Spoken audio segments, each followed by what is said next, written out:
if the goal of prisons, like, is it just punitive? Is that what people want? They just want a punitive thing. Because ideally, you don't want to lock up people for life for making a mistake or for being, for doing something wrong, doing a robbery or something because they were robbing because they needed food for, maybe an addiction or money for food or for an addiction they had because of the circumstances that they were in, all of this sort of stuff. Do they deserve to be locked up for the rest of their lives? And if the answer is no to anyone who's committed a crime, then ideally, they shouldn't be leaving prison more broken than when they went in. This is where restorative justice comes into place, where we need to have a system that actually helps to rehabilitate, but not just the perpetrator, but also can help bring closure to the victims in the case. Some sort of restitution, counseling. And this is something that has happened in very limited circumstances here in Canada.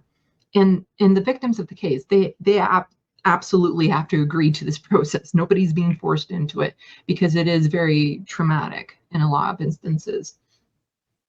But the recidivism rate, I said that wrong.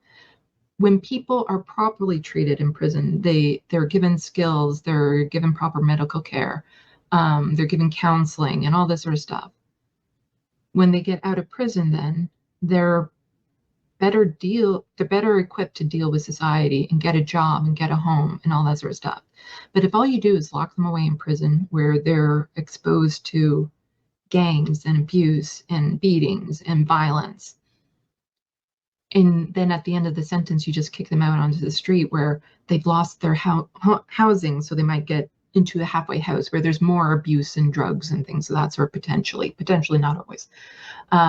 So they've lost their housing, they've lost connections with the outside world because quite often people are charged for phone calls when you're in prison. Even up here in Canada, it can cost like $20 to make a phone call. And if you're dead ass broke, then that means that you're going to lose a lot of contact with people who maybe are supportive in your life, a partner or a parent or a friend.